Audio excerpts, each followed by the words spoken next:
Report സമർപ്പിച്ചു വർഷങ്ങൾ കഴിഞ്ഞു. 1937 ഇറ്റലിക്കാരായ അഞ്ചമോ ഒമദയോ പ്ലാന്തയോ മസാലെ എന്നീ എഞ്ചിനീയർമാരും ഇതേ ആവശ്യമുന്നയിച്ചു സർക്കാരിനെ സമീപിച്ചു. അതും തിരുവിതാംകൂർ സർക്കാർ തള്ളിക്കളഞ്ഞു.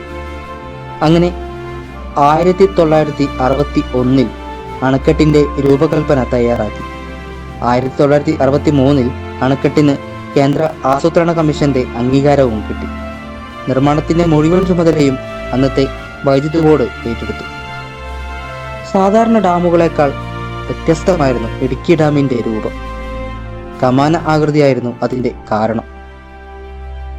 കോൺക്രീറ്റ് കൊണ്ട് പണിത ഇടുക്കി ഡാമിന് 168.9 മീറ്റർ ഉയരവും മുകളിൽ 365.85 മീറ്റർ നീളവും 7.62 മീറ്റർ വീതിയും അടിയിലെ വീതി 19.81 മീറ്ററുമാണ്.